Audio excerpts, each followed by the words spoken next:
Jong hele cheka nang ne putame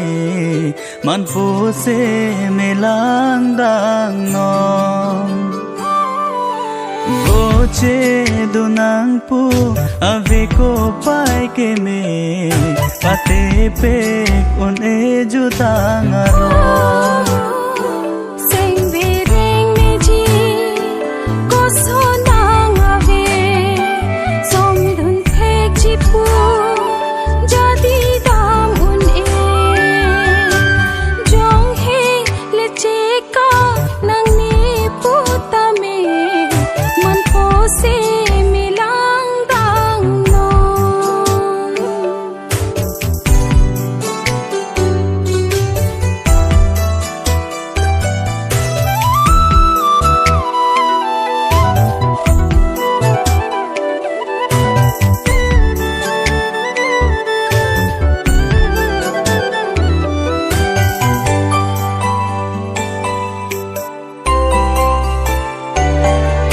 Theng long ke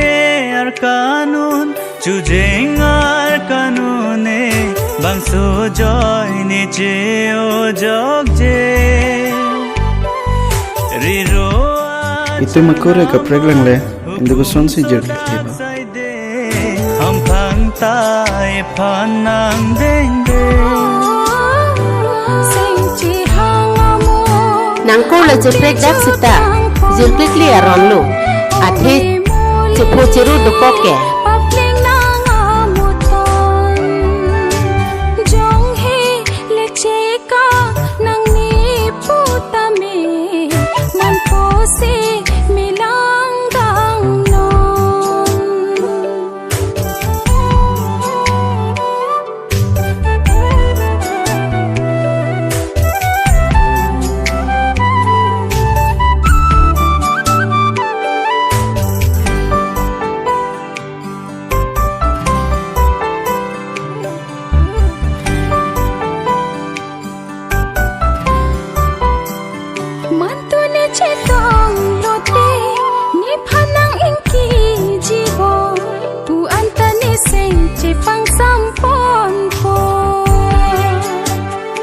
Aho kili boche rabre ta nang phan sing doi po